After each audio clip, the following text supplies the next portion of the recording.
Everybody, welcome back to Stevie's Tech Talk. I don't have a good one for you today. All I have is fireside chats type stuff. I didn't have any topics because a couple days ago I did a recording with our guest for our episode 50. Episode 50 is going to be next week, and of course that's a nice milestone since it represents a nice round number that's almost basically a year of releases. So I thought it would be nice to have a special guest on, and we do have a special guest on for next week, and that's recorded, not edited yet, but it was a fun chat. So this week, I was going to collect up all of the questions that people had asked for stuff for me to talk about, right? Like, because people ask me all the time, they're like, could you talk about X? Could you talk about Y, Z? And I was going to collect them up, and I was going to do a fireside chat. And I spent like an hour looking for stuff, right? And I found a few, but unfortunately, they're scattered all over the place, right? I get some of the questions on LinkedIn. I get some of the questions on mail. I get some of the questions on inside of YouTube comments, right? And I dug around, and YouTube didn't seem to offer an interface for me to look at all of the comments from all of my videos, like in some sort of, timeline. I had to go through each individual video, and I was starting to go through the comment threads on each individual video, of course, seeing comments that I had read before, since I read all the comments. I couldn't find enough topics, right? To talk about, for people to ask me about. So I'm going to wing it. Today for episode 49, I'm going to wing it. I'm basically going to give you a status update on me, like what I'm doing, where I'm at, and all that. One of the things that my special guest helped me understand last week, I'm going to be transparent with you guys about this, all right? I'm going to tell you guys a lot of stuff today that I have avoided talking about because I'm the kind of person who doesn't like the focus to be on me. Oddly enough, right? You would think that if I'm doing a show like this, that I want people to watch me and follow me and look up to me or whatever, right? I don't know. But that's not why I do this, okay? I mean, I do it to talk about the issues. There's no secret. I mean, there's a bunch of issues to talk about, right? We've talked about sexual harassment. We've talked about corporate malfeasance. We've talked about geopolitics. We've talked about the sorry state of the tech industry in various ways. We've talked about exciting things happening in the tech industry. I mean, issues, right? I prefer to be a voice than a face, I guess is one way to put it, right? Because, look at this mug. So it's been a little bit of a rough, rough road for me because, there's plenty of stuff to talk about, but people seem to want to hear about me. That's what my special guest kind of helped me understand, right? Is they're just curious, right? Not in some sort of weird, culty, creepy, stalky kind of way. No. People are just kind of curious, what I've been doing, what I'm thinking, where my head's at, that kind of thing. He told me this for long enough. It was practically a therapy session that I agreed that I would spend a little bit of time talking about myself, okay, where I'm at. So I figured I would give you guys just a little bit of a peek behind the curtains, as it were, of kind of what my life's been like lately and where it's going to be headed for the next few months. The big news is I'm pregnant. The big news is I am interviewing for a variety of positions. Or since nobody's actually asking me any questions in these interviews, it's more like talks. You reach a point in your career. I've told you this story before. I told you when I was at the University of Washington, in 1991, and the tech industry was still, it was big and scary then. It's big and scary now, right? And I was trying to get into the tech industry, and all these big employers like IBM and Microsoft were coming to the campus and telling us to wear suits and interviews. We were scared. And a buddy of mine who was older, he was probably 35, so he was old, right? Really old. And, because I was just a 24-year-old, maybe 23-year-old college student. And I was like, I'm never going to get a job. And he's like, there'll come a time in your career when they will be asking you to work for them and not the other way around, okay? Employers will be the ones that are sort of begging you. And it was actually rather insightful, right? There was a lot of foresight in his comment, okay? He recognized even back then in 1991 that software engineering was a rare skill and that there was a demand for it that was growing insatiably, and that there would come a time when people would be desperate to have me come and program for them. And that should be heartening to you, because that was 91 when there really even wasn't that much demand for programmers compared to today. Because today, with all the, the ability to make a mobile application that can can reach, 1 million or 100 million people, now everybody needs a programmer. Everybody's got an idea, right? Everybody, and so there's plenty of money. One weird thing that happens on this planet is the money all seems to evaporate. Inflation goes up and people get poor, and rich get richer and the poor get poorer. And we've talked a little bit about that on this show, and we can talk more about it. And it's kind of an irreversible trend, maybe. And it's really sad. And part of the reason that I did this show was to convince you that the way you get ahead of that curve is by teaching yourself to program. And some people have tried it and they haven't had much success in getting jobs, right? We're talking about people who, are in extremely rural areas. They weren't, willing to relocate, and finding a local job was difficult. So, you got to take everything I say with a grain of salt, and that grain of salt is, location, right? You're going to have an easier time finding a job on the West Coast, say, or in one of the tech hubs, the Tri-Cities in, South Carolina, right? Chapel Hill, or maybe up in New York, or maybe even some spots in Texas. But I mean, there aren't, if you live in Wyoming or whatever, then it might be harder to get a tech job. A little harder, right? The pandemic has kind of changed that. So a lot more people are open to remote. And I'm finding that people are even open to remote for leadership positions, which is even harder. Because as a programmer, you just get your job, you get your program and you write it, and you could be anywhere, right?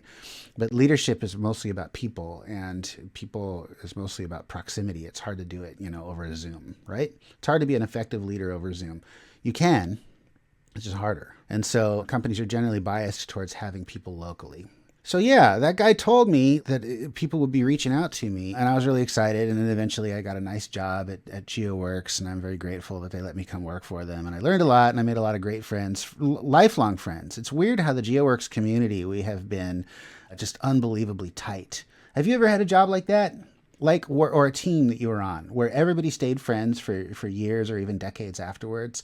That's how GeoWorks was. GeoWorks was a really, really special place. Probably 125, 150 people there, maybe 100 plus engineers. Not a huge company, but everybody just bonded and clicked. And years later, we still, even the ones that I didn't make really close friends with, we still kind of we appreciate that experience that we had together, the fun times. GeoWorks was really ahead of its time, right? It was kind of like Google was at a smaller scale in the early days. So yeah, I was going out looking for jobs, and it turns out that there are in fact jobs aplenty. And I've been talking to a lot of companies, and I've been trying to figure out what I want to do. And I've actually been trying to figure this out for about 6 months. So I'm not rushing into it. I'm definitely taking my time. And I am still retired right now. So yeah, I'm going to throw my hat back in the ring, and I'm going to go work somewhere. And that's for a couple of reasons. All right, a couple of reasons. One is that I have the builder itch, okay? I want to build stuff. I like to build stuff. I was working on my game, and building my game was fun, but I came to the frustrating realization that as much as I love my game, and my wife loves my game, and all the players love the game and everything, it's just not for everyone. And it's really just not for most people. It's a good game, but it's really, really, really hard to learn. And it's really, really hard to play. And we've made strides. We've made lots of concessions. We've added a lot of structure to it. But it's just going to be a big pile of work to bring it into the modern era where you can sit down and turn your brain off and play the game. It's doable, but man, it's just oh. And so I decided to take a break from it. I work on the game in spurts. I worked on it really, really hard, 12 plus hours a day for well over a year. And I made a ton of progress, modernized it, got it all updated on the latest cloud stuff. The code base is really cleaned up. The game's in a really good spot right now, and I'm going to keep it running. But for that and other reasons, okay, part of it is frustration of how much work I'm going to have to do. So I can't try to push it all out at once anymore. I need to do it gradually. But also there are other reasons that I want to go back to work. And so I've been talking to a bunch of companies, right? I've been talking to a lot of Series A startups. You guys know what Series A startups are? So startups get rounds of funding. They go through Series A funding. They go through seed funding first. Somebody gives them some money, and they build a prototype or a proof of concept or a basic product. And then they go for their Series A, where they go to some venture capitalists, and they give the pitch, and the venture capitalists write them a check, and then there they are on Series A. So the check is anywhere from 5-10 million typically, right? And then they hire some people and they start building their product out. And there are some really, really, really, really good Series A startups out there. I've also talked to a couple of Series B ones. Series B is like, usually they'll get like 25 million, maybe. They get a bigger check. The checks grow. And the valuation of the company usually grows at, I don't know, 3 to 5x, however much money's been pumped into it by the venture capitalists, because the idea is that they're using that money to produce new value, and they take a look and say, well, how much of the market can they capture, right? How big is this company going to be? A lot of the companies that I've been talking to are in the Bay Area. But now I have a set of other companies that I'm talking to. And then out of nowhere, some really big companies reached out to me. I can't really tip my hand yet about who they are for a variety of reasons, but there are three big companies right now that I'm in talks with. Now, why am I going back, right? Why, after I made all these videos about how great retirement was, and so on. Now, I've told you guys that I have the builder itch and that my game wasn't satisfying for me for a number of reasons. And I know that I haven't given a super satisfying answer to that yet, but you got to understand, making a massively multiplayer online game, by yourself with no funding and just some volunteer helpers is really, really too hard, even if you are, even if you wrote the whole code base and you know the system really, really well, there's an infinite amount of work. And the players just kept telling me, do this, do this, do this, do this. And it's really amazing, actually, talking to these Series A startups. It's been amazing to me how many of them quickly reached a point where they could have easily hired 100 to 150 engineers. They had that much work, even though they only have the money to pay a quarter of that, maybe, right? And so there's, projects always just seem to generate infinite work. They do, right? In fact, it's kind of sad that Google is in this position right now where there's more people than work. Because Google also has an infinite amount of work on their plate, but they've redistricted, they've drawn their congressional district lines, they've gerrymandered, really is what happened. Google allowed a gerrymandering, sort of ad hoc, informal gerrymandering effort to happen through their project space. So think of it, instead of voter space, think of it as project space, okay? Where everybody drew all the lines and said, this is mine, this is mine, this is mine. And there are some people and teams that have disproportionate control over stuff that actually needs more people looking at it, but they won't allow other people to help. They say it's all theirs. Or they don't allow people to expand ideas in the space because it's too much overlap with their stuff. Okay, so that's too close to what we're doing. We're not doing it, but you can't do it either. You with me? This has happened at Google. It's happening at Google, and it's been happening, and it's been gradually, it's been creeping up. Okay, they really need, so like on his way out, a buddy of mine told me that on his way out, Steve Ballmer like blew up the company. He fired a whole bunch of old timers who had done exactly what I just described. They gerrymandered. Okay, they had complete control over businesses that they would throw tantrums about, and they were preventing Microsoft from entering other businesses that they wanted to go into. So the company was holding itself back. That's what happens. That is the natural outcome of growth. When you grow, when your company grows, you start to hold yourself back. That's why startups move so fast. They haven't grown, and so everybody's aligned and everybody's working on toward the same goals. As soon as the company reaches a certain size, those goals start to compete with each other, and then you get politics and the company slows down. And Google's really slow right now. Okay, they are. And it's sad because I know a lot of people at Google. I mean, a lot of people I know have left. They have way more brain drain and turnover than I feel comfortable with, right? I mean, like as a shareholder, like Google used to be a place where people just didn't leave. And now people leave all the time. And it's because there's a lot of politics, and that politics has been allowed to take control of the narrative at Google. Okay, it has. And the leadership has been too weak to do anything about it. Okay, it is. Google has weak leadership. Not all the leaders at Google are weak, right? I can point to a few of them and say, yeah, they're doing a fine job. Like, from what I can tell, Urs is fantastic, right? He does a great job running the tech org, and he makes good decisions. You guys know who Urs Holsley is? He's, like, for example, we wouldn't have Kubernetes today if it weren't for Urs making an executive decision to allow Kubernetes forward because politics was trying to drag it down. Did I tell you guys that story? Boy, I didn't know today was going to turn into a Google rant, okay? Maybe it's time to tell that story or retell that story because, it's kind of important. So like Joe Beda and Craig McLuckie and Brendan Burns, right, the trio that invented Kubernetes, And I know this because me and Matt Moore got a demo of it, like back in the very early days when they just had a little bitty mini version of it working. It was really cute. And they had just taken some of the sort of their favorite ideas from Borg, right? Like namespaces and just this and that, just a little mini Borg. And they didn't have a name for it at the time, right? They had to go through an extensive legal search, and all of the names that they wanted, all the good names were taken. Kubernetes was like nowhere near the top 20 on their list of names, but it was available and it stuck, and now nobody cares because honestly, a name's just a name. And so people always agonize over names, but if the thing is good, then the name almost doesn't matter, right? So Kubernetes comes out, and it's basically it's a way of doing computing using, containers, right? And of course, that's a better way to utilize your machines because most processes don't need a whole machine, right? So it's a great way to have lots of little flyweight, microservices. And sort of App Engine was supposed to be that, but App Engine was, had so many guardrails and so much scaffolding and stuff to, it was such a heavyweight framework to get into. Whereas containers, you just run Docker build, you make a Docker file, and there you have it. Your whole thing is packaged up and ready to go. App Engine was a lot more work, and there were a lot of restrictions, and there were a lot of weird bugs, and App Engine was a noble effort. Bravo to the App Engine team, right? They were ahead of their time in a way, but App Engine's not cutting it for what people need for microservices today.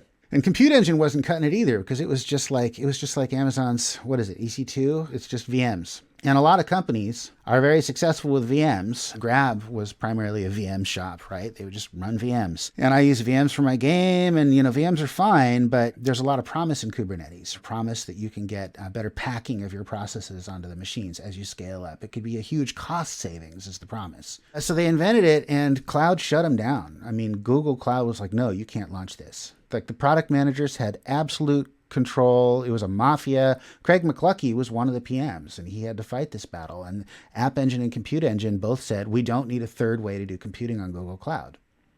Were they right? You tell me. I mean, seriously, step back for a moment and think to yourself, when they said, we don't need a third way to do this, App Engine and Compute Engine is enough. In hindsight, not at the time, not at the time. Of course, you make decisions based on the information you have. But now that we have more information, were they right? I mean, look, there's no right or wrong answer to most questions like this. But I think that most people would agree that they were wrong, okay? That they were mistaken, that they were actually hurting Google by holding innovation back because they felt threatened by the territory creep. They felt that their territory, their customers, right, whatever, their traffic was going to get taken over by this exciting new thing, and they felt like their careers were threatened. That folks, that's local optimization, right? That's politics at its worst. Okay, politics fundamentally, I mean, have you ever stopped to think about defining politics for yourself? What does it actually mean? When you say an organization's political, what does it mean, right? And you're usually thinking of alliances and betrayals and backstabbing and all that. But what politics really is a discussion of how to allocate resources. That's literally all it is. And then to a smaller extent, what to make illegal. Right? But that's less of a contributor. Really, politics is about resource allocation. Okay, people fight over where does the money go, right? Is the money going to go to App Engine, or is it going to go to Compute Engine, or is it going to go to Kubernetes, right? Go to containers. And they didn't like the answer to that, and so they fought it. And so Craig and Brendan Burns and Joe Beta escalated all the way up to Urs. They marched into his office, and they're like, Urs, dude, we got to talk because your org, one of your many orgs, is holding us back. And it's funny that it even had to go all the way to Urs. It's a sign of how weak the leadership was, because Urs wasn't running cloud. There was already somebody in charge of cloud at the time, and there were multiple VPs and senior VPs. Urs was the tech guy, and he ostensibly had oversight over all of it. But it should have gone up the chain of command, not all the way to Urs. But it didn't, because the leadership is weak. Because they're fighting each other. So it finally got to a strong leader, right? Urs is a strong leader. They got to Urs, and he said yes. He said yes to Kubernetes and allowed them to do it. And the rest is history, as they say. So this is a problem. Google has a few strong leaders here and there, and then a bunch of really weak ones who are just looking out for themselves and covering their own butts. or fighting to get all the resources directed on themselves. They're locally optimizing. Okay. And that causes a problem because, hey, look, I mean, like, all the engineers can see this. They know, and the product managers, everybody knows, right? They know that this is happening. They know that things are kind of wonky, right? They know about the redistricting and the congressional lines, right? They know about the gerrymandering that's happening in the project space. And they're unable to do anything about it because who are they going to go to? They're going to go to one of their leaders and say, what do we do about this? And the leaders at Google act a lot like the United Nations. Like, there are some strong nations and there are some weak nations. There are nations that are inwardly focused. There are nations that are outwardly focused, eyeing the stuff that other people have, right? Hello, Russia, right? Nations that want to go take other people's resources. And the same thing happens in Google. It's so big and so distributed. Think how big Google is. It has Maps, which is a giant org, and it has YouTube. Oh yeah, YouTube. And it has Android and Chrome, right? And it has, ads and search, and it has Gmail. And I mean, lots and lots and lots of important orgs.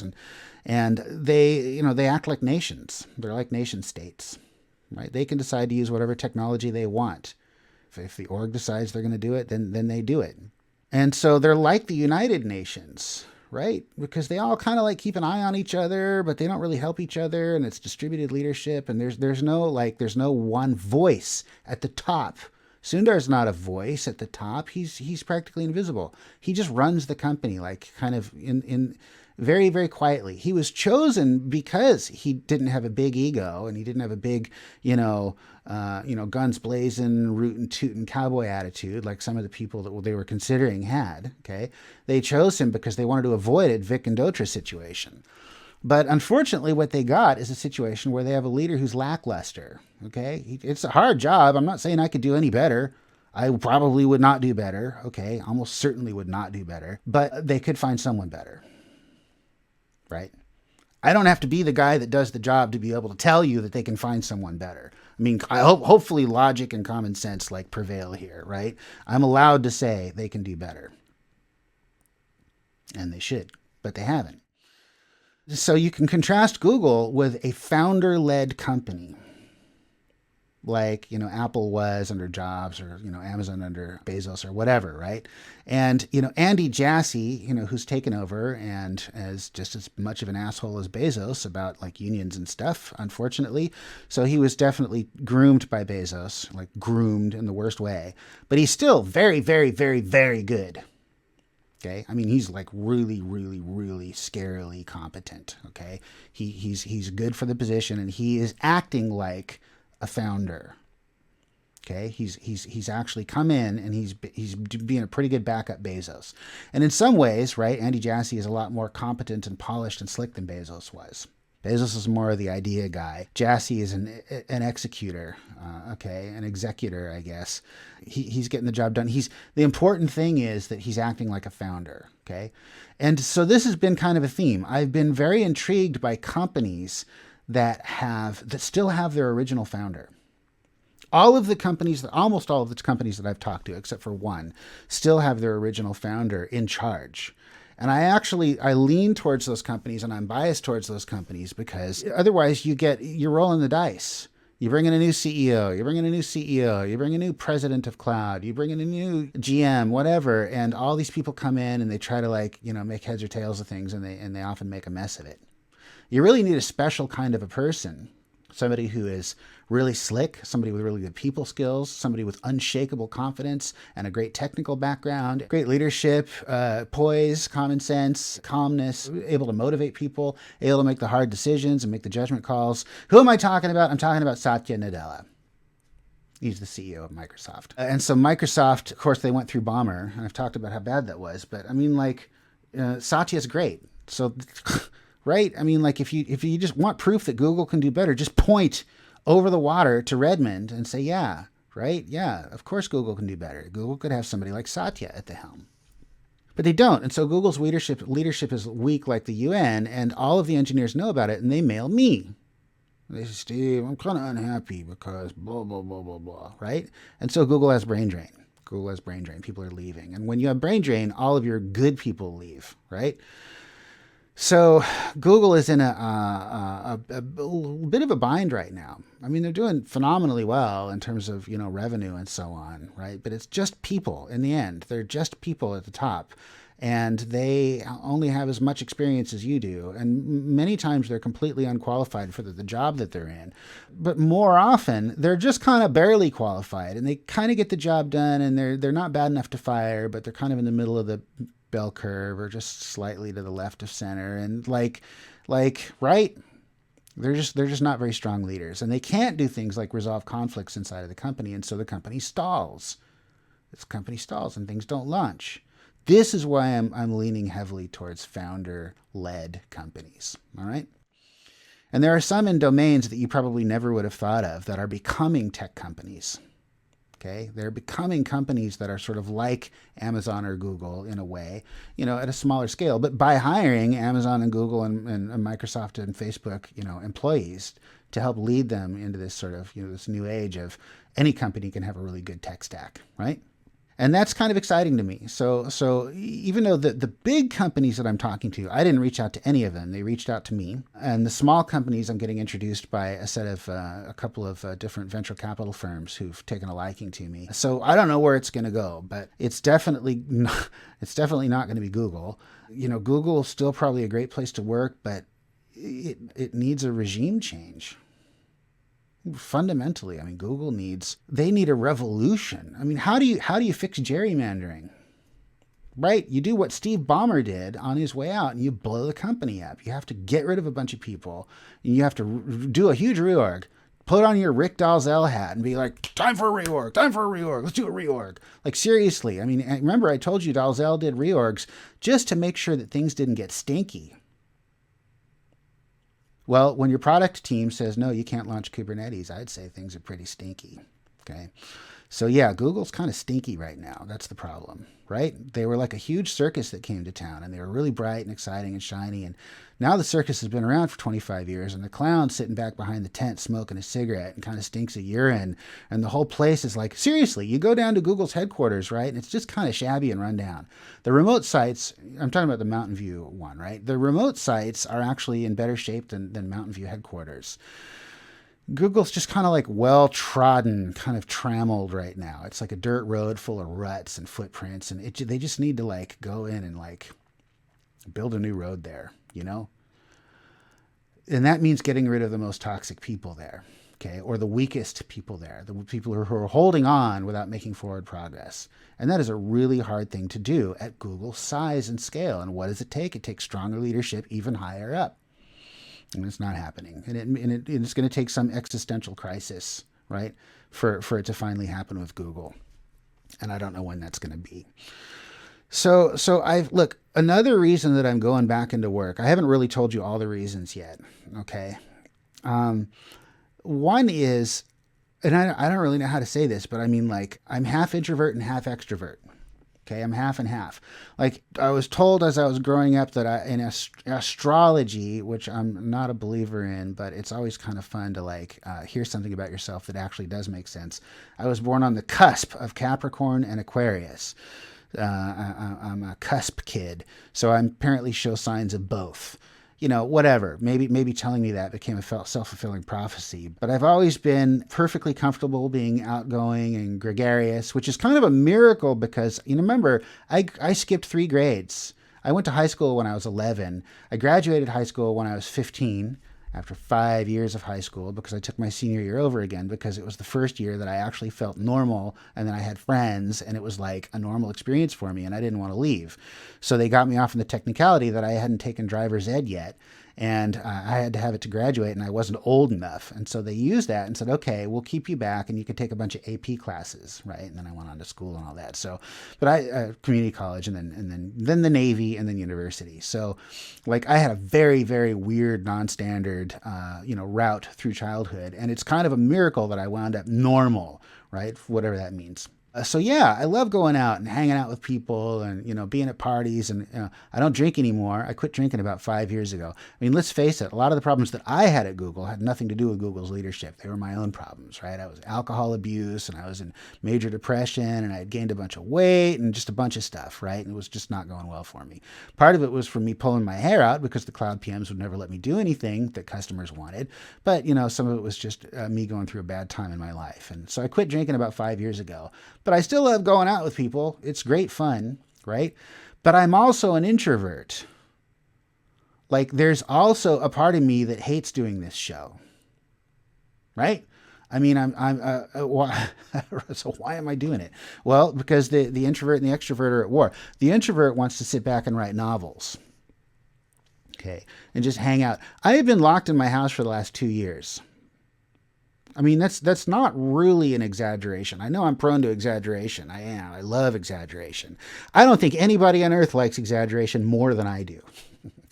But I have been locked in my house for 2 years, right? Because I didn't want to get COVID, because I had some heart issues that are under reasonable control, and I'm not in any trouble or anything. But I did have some heart issues, and so I didn't want to get COVID because. Plus, I was a smoker. I smoked for like 10 years. It's another long story, right? I mean, a lot. I smoked a lot. So again, my whole upbringing, everything about me has been kind of non-traditional. So as an ex-smoker and a guy with a little bit of a heart situation, I was just like, you know what? I don't have to go out. I'm just not going to go out.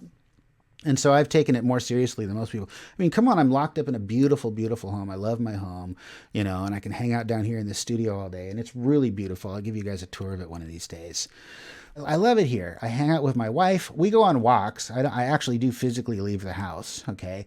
But I've only been to like a couple of actual like appointments or done anything involving, being indoors with other people, maybe 2 or 3 times at most in the last 2 years.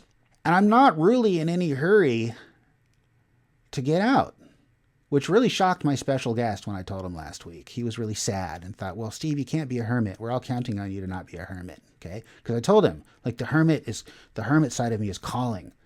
Because I could sit around and, I've been doing a lot of guitar recording. I could do that for 8 hours a day, right? Just do my thing. But it's all about content creation. That's all I really care about, whether it's novels or writing code or recording music or whatever. I just love creating stuff.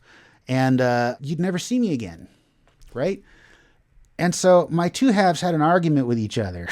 And basically the extrovert kind of won and said, you know what? You can be a hermit later.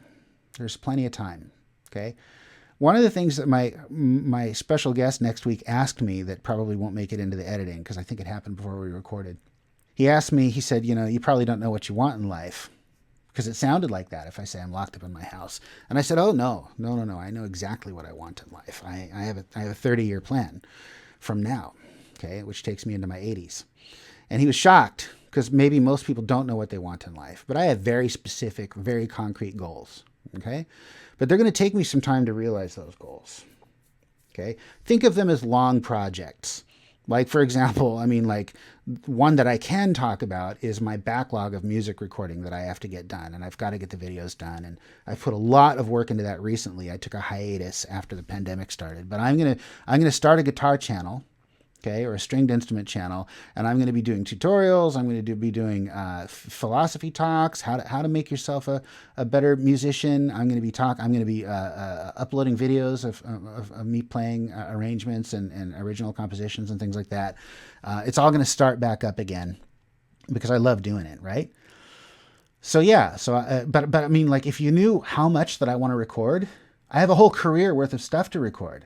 I spent years doing arrangements of things that I never recorded. I have Paganini's 24 Caprices arranged for the guitar. I could play them all at one point, except number 23. I never got that one up to speed, but it's not that bad. And then I didn't follow through and record because just, I don't know, my tech or the software or my time or whatever wasn't ready yet. But I'm ready now, right? So I could disappear and just start recording and start writing and spend the rest of my life creating stuff, right? But the extrovert side was like, no, okay, no. You got stuff to do on the outside too, all right?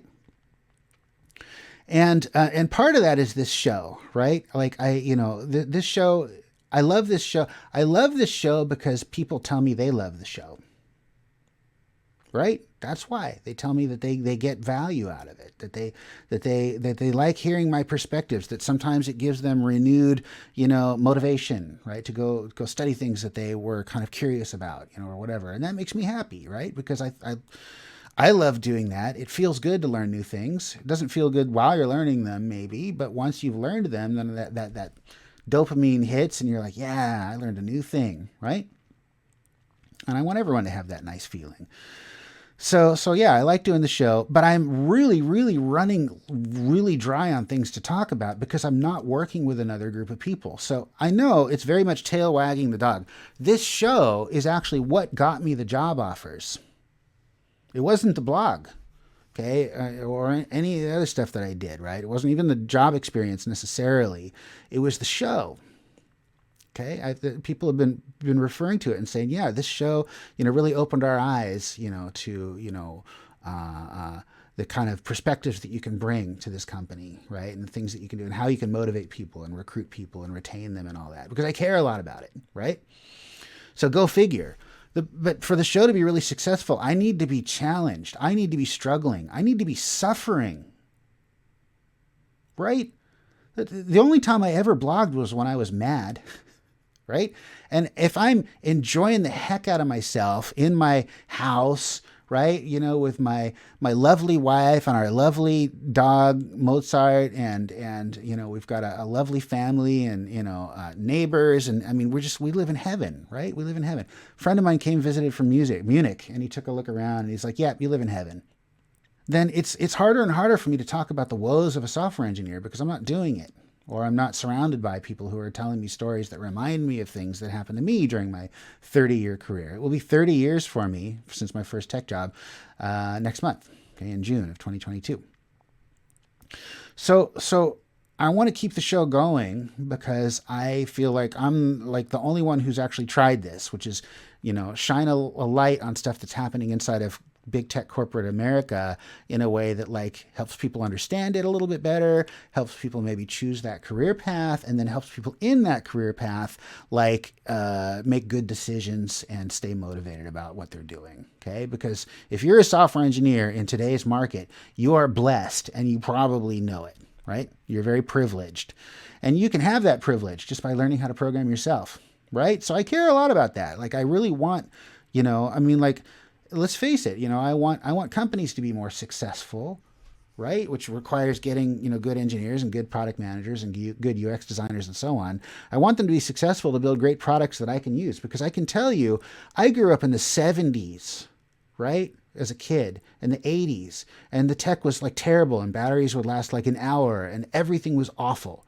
Like there's no good old days. There's no golden age, right? The 50s, 60s, 70s, 80s were awful. They were all awful. Okay, compared to today. And it's all because companies, okay, whatever you think of corporate America and capitalism and all that, and believe me, I lean left, but I still want companies to be successful because they make great things. I am surrounded by great things. I wish that I had had all of this really, really cool stuff back when I was a teenager or when I was in my 20s, and I could have started my music recording career then and whatever, right? And I'm grateful for it. And and it's amazing how the world has changed. And I'm loving it. But it could be better. For example, they could cure aging and death, for example, and cancer, right? And other stuff, right? And they could fix the broken rich-poor divide. And we're a long way off from nirvana. And things could get worse before they get better globally, right? You know this, right? But things are pretty damn good right now, okay? At least, the potential is there. So I want to get back in the ring to help the world get better. I feel like I can help the world get a little bit better, right? I tend to lean towards companies that have a social mission, right? Does Google have a social mission? Kinda. Yeah, they do, right? Google Maps are the ones that always find the secret military installations that governments don't want you to know about, things like that. So in terms of just Google exposing information is the enemy of totalitarian regimes, right? Information is the enemy of really bad managers.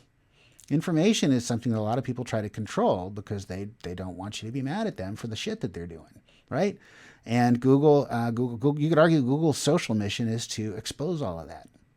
That's why governments hate them so much. That's why the right to be forgotten was passed by European legislators, right? Because they wanted themselves to be forgotten for their prostitutes or whatever they got caught for. And so they forced Google to forget it. I mean, it's, that's a direct threat against, freedom of information and people being able to make informed decisions about their politicians. The right to be forgotten is a horrible, horrible thing. So yeah, Google has a social mission, but it's a little weak. It's a little flimsy. It's like it's for everyone, right? There are companies like Grab that I was at, right, that have a much more pronounced and defined and important, immediately important social mission, right, which is getting people out of poverty,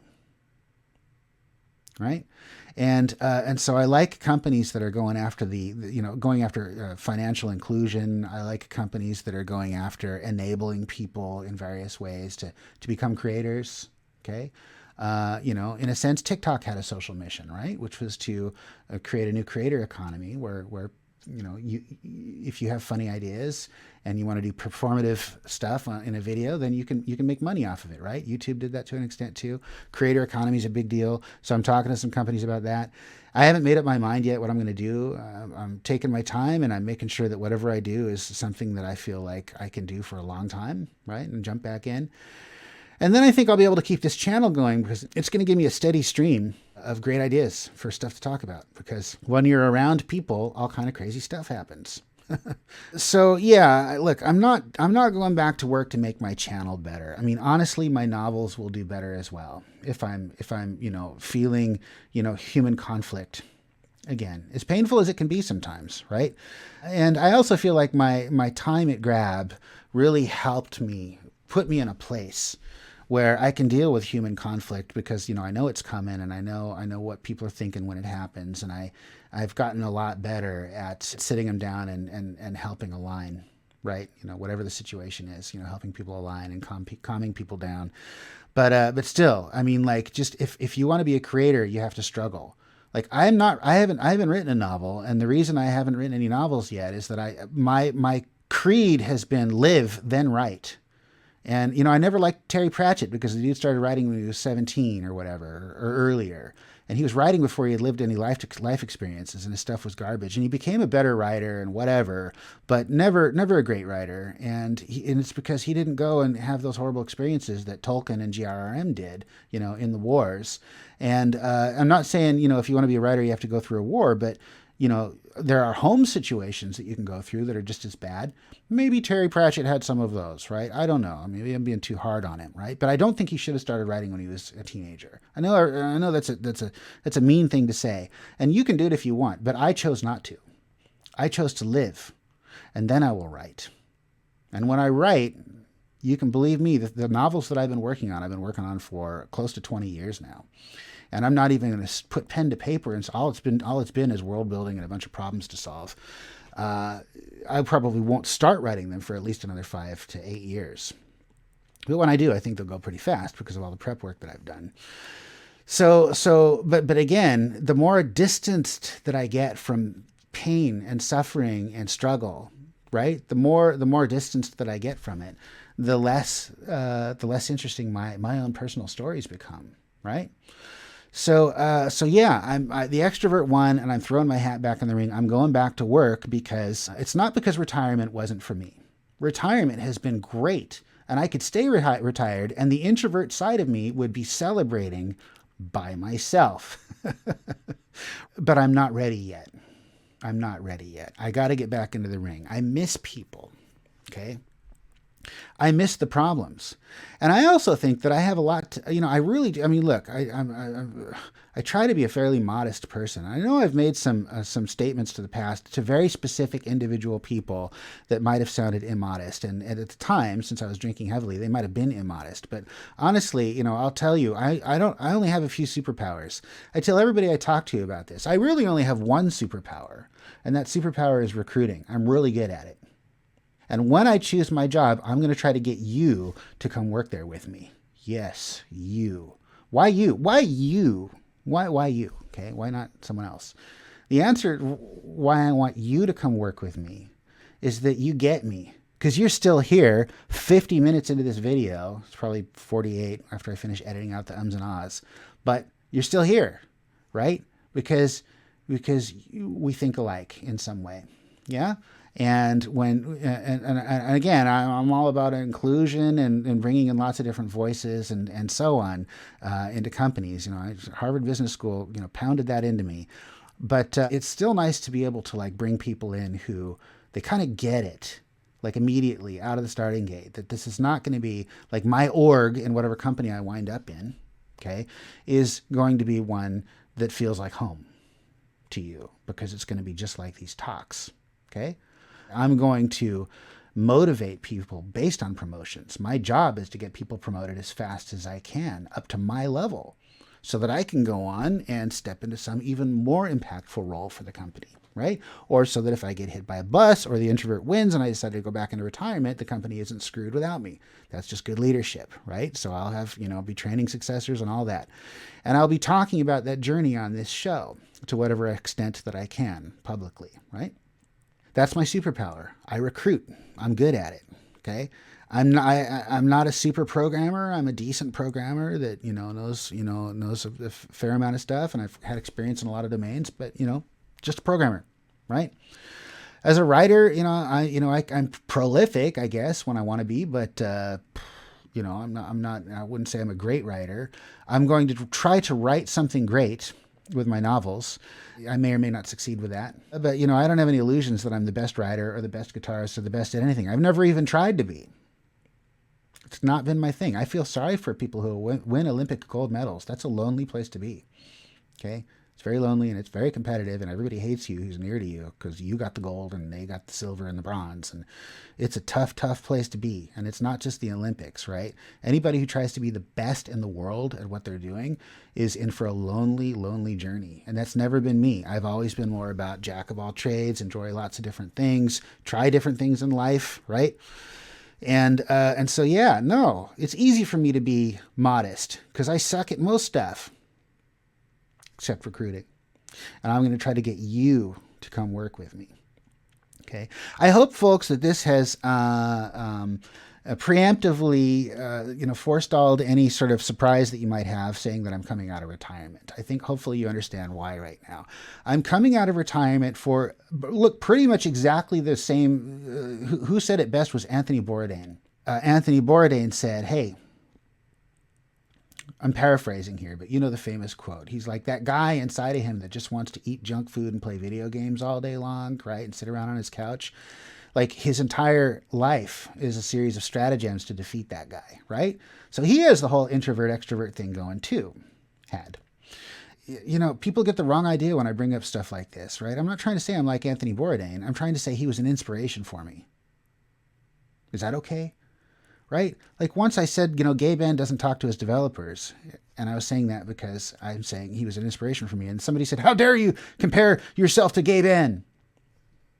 And I wasn't. I was saying that he's an inspiration for me. Right? And I freely admit there are lots and lots of people in life who've been big inspirations for me. Right? And Anthony Bourdain is really the inspiration for why I'm coming back out of retirement. I'm not doing it because I don't like retirement. I love retirement. The problem is it'll go by really, really, really, really fast. The last 2 years went by like this. I mean, just gone. It feels like just like a week or two ago that I started this show, and it's coming up on a year in just a couple months. So yeah, I feel like I'm just not ready to turn the lights off and just disappear, right? Even if it's creating content that I'm putting out, regularly, whether it's the guitar or the show or the whatever, I feel like I'm just, let me be clear, right? Part of me is very ready for it. And it's just like, hey, sign me up, stay retired, right? Just enjoy yourself. It's been great. Okay. Do your novels. Make sure you get them done. Okay. I don't want to die before I finish them because there's at least 7 of them. And I haven't started any of them yet. And I'm never, ever, ever going to tell you what they're about until they come out. They'll be better if I get out. I realize that. So it's the intellectual side of me that's dragging me out of retirement, not the emotional side. The emotional side wants to stay retired. All right. Again, since I'm half extrovert, it's going to be very, very easy, right? It's just like changing your clothes for me to switch between introvert and extrovert. So I'll just plop on my shiny extrovert suit and I will go out and I will build some great stuff. That's what I want to do, is build great things, build great orgs, build great teams, help people reach their potential in their careers, right? Bring out their best. I want people to do the best work of their careers under me. And I want them to say, Steve was an inspiring leader and helped me do my best, right? And it's in part because I feel sorry for him, because there's so many bad leaders out there, right? I mean, every company is just rife with bad leaders. Half of their leaders are below average for that company, right? And companies, they don't know how to deal with it, and it's just a mess. And so I try to go in there and be a little bit of a counterbalance, right? I mean, like I tell people, I never made director at Google. The reason I never made director at Amazon or Google was that I kept giving my teams away. Did I ever tell you that? It's because people would smell success. Remember that? I'd launch something and they'd be like I launched the Google Container Registry. Yeah, that was me, right? You know, I built the team and they built the product and we did it together. I built Google's Cloud Trace product, right? Part of, I'll be fully transparent here. Part of the reason that I'm going back to work to build great things is that I'm tired of hearing certain people say, Steve never did anything. He's just a big mouth. And it's not true that I never did anything. I built Amazon's customer service tool suite. Okay, it was called Arizona, and Amazon had a bunch of command line tools and Emacs for their customer service agents before I came in and built under Ben Slifka, who was our VP. I built Arizona. I built Grok at Google. I've launched all sorts of successful things. I launched successful things at GeoWorks. I launched Grab's ads program, which is winning regional awards now, right? I've done plenty of stuff in my career, but they point at my failures and they say, whoa, right? It's like, well, look at Google. I mean, Google's whole point was to do lots of failures. Generating luck from Eric Schmidt was do lots of projects and some of them will get lucky, right? So that means the rest of them won't, and they'll be failures. And you're not supposed to just look at that and say, well, those people were failures. No, you're supposed to say that's part of the game. So, I guess in a sense, it's like kind of prove myself again, right? To kind of quell any doubt that people might have had that I'm actually competent. There's a little bit of selfishness in it for me, right? But it hurts when people say, oh, Steve talked a lot, but what did he ever really do? And they don't realize that the things that I did were stolen from me by people who smelled it and said, I want that. And I didn't fight them because I was like, hey, I don't care. I launched it and got all the credit, and now you're going to carry the pager for me? Wow, you sound really smart. You should take this, right? And, and so my org was never 150 people, which was the magic number, and, right? It's all a numbers game, to kind of claw your way up to director and VP and so on. And I was never interested in playing that game because that's a stupid game. I was interested in maximizing the value of my stock as a shareholder, but apparently nobody else gave a single shit about that. Okay, not in Google Cloud, not in the product team, that's for sure. So hey folks, I hope this has helped shed a little bit of light on any news that might be forthcoming in the next couple of months, right? Because I'm still talking to a bunch of companies and I still don't know what I want, and a lot of them look really good. They do. They look really good. Okay. I'm doing this because I am forcing myself to get off the couch and go do something. And I'm forcing myself because I believe it will give me even more life experiences that will improve the quality of the content that I ultimately create before I die. Okay. And I believe that as I'm doing it, I'm going to have a lot of fun. Okay. Fun that I'm not having right now locked in my house. Okay. And I'm going to scratch that builder itch. Yeah. And I'm gonna those are the reasons why I'm basically coming out of retirement. So I hope this has been interesting. This is a Stevie update. If there's other stuff you'd like me to talk about, we need to have a place. The last thing I'll say is I'm looking for a place to be where you can find me. Okay, a place where you can come and ask me questions, where you can share your source code from programming problems. That was just a disaster. The YouTube comments were just as bad as I expected. YouTube just sent me a big survey about whether I liked them or not. And I'm like, no, your comments are freaking terrible. Why can't you just have pre-formatted text in them, right? I mean, come on. It's YouTube, for crying out loud, right? I mean, right. So that was a disaster. The place that I want to go is a place where I can have a forum where people can post questions and have discussions and I can chime in, a place where I can post content, whether it's pictures or stories or longer articles or videos. It's basically Facebook, except I loathe Facebook. I hate Facebook. The only reason I haven't gone to Facebook, I've already talked to them a couple times over my career. I'm going there, and I just can't bring myself to do it because I don't use it, because I don't like Facebook. Which puts me in a bit of a conundrum, right? Because where do I go as a creator? Because Facebook isn't really for creators, right? Facebook is for people, I guess, right? Family members, stalking your high school crush. I don't know what Facebook is for, but I never, ever, ever, ever used it. And I have an account there because I had to do sign in with Facebook for my game, but that was it. So it's not Facebook. Maybe it's LinkedIn Creator Tools, right?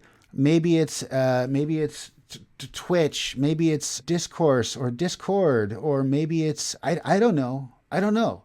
Help me find a place, okay, where I can be to like aggregate my content. I mean, YouTube is pretty decent, but I can't have the kind of conversations with you guys that I'd like to because their commenting system is awful, right? Maybe there are some YouTube tools that I'm not aware of because I'm still new to this, but I want a place that I can point people. Just a place. That's what I want. Just a place. It's not Reddit. It's not going to be a subreddit, right? That's just not quite the right fit. That's more like a news feed, right? I love Reddit, but they really screwed up the social side of it, right? So I don't know. Give me some hints. Otherwise, I'm just going to keep looking around, and I'm going to try to find a place, and that place will be like a sort of a springboard or a launch pad for where we can have conversations like this, like what is Steve doing, without having to, have a whole episode for it and do it, every 6 months or every year. We can do it, more regularly than that, right? My special guest suggested Twitter, and I just never bonded with Twitter. Just could never. I know that's a place where a lot of creators go and they get a community and they get people chatting with them, and it works great for them. And I never bonded with Twitter, so I don't think that's the place. But feel free to try to convince me otherwise. All right, folks, this has been an interesting episode of Stevie's Tech Talk. I didn't really talk much about tech except for leadership issues at Google, but I hope that it was a little bit enlightening and educational and most importantly of all, of course, entertaining. I hope this was entertaining. So with that said, we got a very special guest coming on next week, and that's it for this week. So we'll see you next week for Stevie's Tech Talk.